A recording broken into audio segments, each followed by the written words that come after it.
Welcome back. First and foremost, let me start by saying thank you to Wuben for sending this flashlight to me for a review. Way too kind. No money was exchanged though, so please believe this will be an honest and unbiased review. All that good stuff.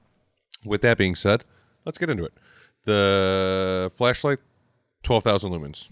This one right here, 12,000 lumens. I have no idea what I'm doing with 12,000 lumens. But to give you an idea of what that actually equates to, I'm going to turn off all the lights in my studio, and then I'm going to just turn on the X1 in turbo mode at 12,000 lumen. I'll turn it back off, and then I'll go to my Arcfeld Pro and turn that on turbo mode at 1300 lumen, which is roughly 10 times as bright, right? And we'll see what that looks like. While the X1 is far from a traditional EDC light, at least in form factor, carrying it every day is definitely not outside the realm of possibilities. Plus, most other lights like this kind of have a 12-ounce can-esque shape, right, if they have this level of output, and that form factor definitely makes them far less convenient to carry, right? I have I have to say that the form factor is what probably sets this apart from all its other competitors in this space. And this will also keep it from actually being a functional, usable torch, as opposed to just being some other new cool flashlight you added to your collection, right? I will say this is still a rather large flashlight. Here it is compared to a standard-sized Bic in my giant ham hands, and then I've also got two Google Pixel 5s, which here it is relatively compared to that, which not so far off as far as sizing goes, right? So I'd say it isn't that unreasonable to believe that you could fit one of these in your pocket. The other thing that sets this apart is that it's got a built-in cooling fan. And I'm not exactly sure at what temperature threshold that it actually kicks on, but I will say that once it gets to a certain temperature, it kicks on. And that's good because this flashlight gets hot, which you would expect. I mean, my 1300 lumen flashlights get rather warm themselves, but this is 3A Cree 75 XP2s. I forget, I'll put it up on the screen. But they definitely get hot very fast, so the fan kicks on. And then another little trick I've seen from some other YouTubers is that you could leave the light on low mode so that the fan will stay blowing while you're cooling down the light, because if you just completely turn it off, the light shuts off, right? Another unique feature of this flashlight is that you'll see on the back side of it, there's these two little screw holes. You could go on Amazon for $15 and order a bike handlebar clamp for it. And while this wouldn't necessarily be my first choice for primary bike light, shout out to Outbound Lighting, local legends, this isn't necessarily a bad option as a secondary light, or I'm not sure. I mean, it could work as a primary light. If you'd want to see me review this and or compare it to a couple of Outbound Lighting's products, please let me know in the comments below. Thank you very much.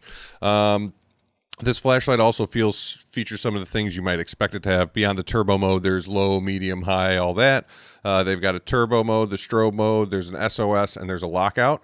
But a cool thing that this flashlight offers is that though there are set low, medium, high turbo modes and all that good stuff, there's also the ability to have a scale that you could ramp the range within. So if you turn it on low, and then while it's on low, if you click and hold, it'll start ramping up and down the brightness levels within that low range, and then once it hits the top, it'll flash, and then it'll start ramping down, and when it hits the bottom, it'll flash. So you could actually set your outputs to the lowest.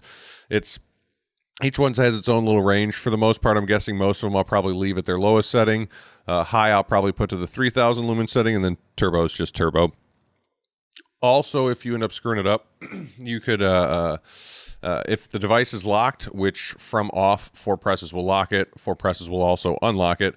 But while it's locked, if you want to do a factory wipe on all the settings that you might have messed with, you press it once, you wait a half a second, you press it twice, you wait a half a second, and you press it 3 times. And if it turns on from there, you know you've just factory reset it.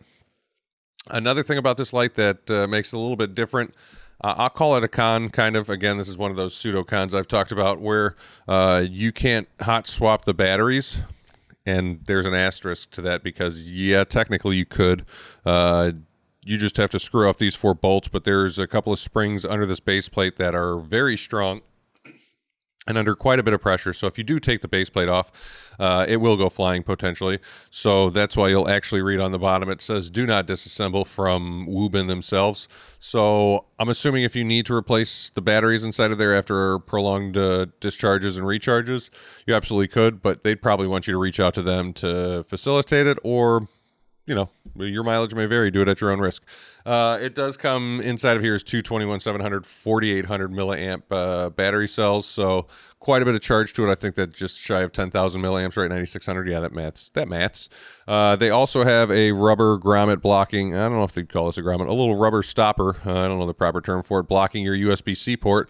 But there is built-in USB-C charging on this device. And it is a PD 2.0 rapid charge, so you can go from 0 to 100 in 2 hours if you need to rapidly recharge it. Beyond all the things that kind of sets it apart and makes it the same, let's just get into the nitty-gritty of the technical specs. First is the cost. The light has a retail price of $180. At the time of recording this, though, it is on sale on Amazon for $144 Prime. As I've said, this light is a 12,000 lumen output on turbo. In turbo, you'll also have 23,000 candela, so it's definitely a flutter. The beam distance itself is just over 300 meters at 303, and it's an IP55 water rating with a 1 meter drop rating.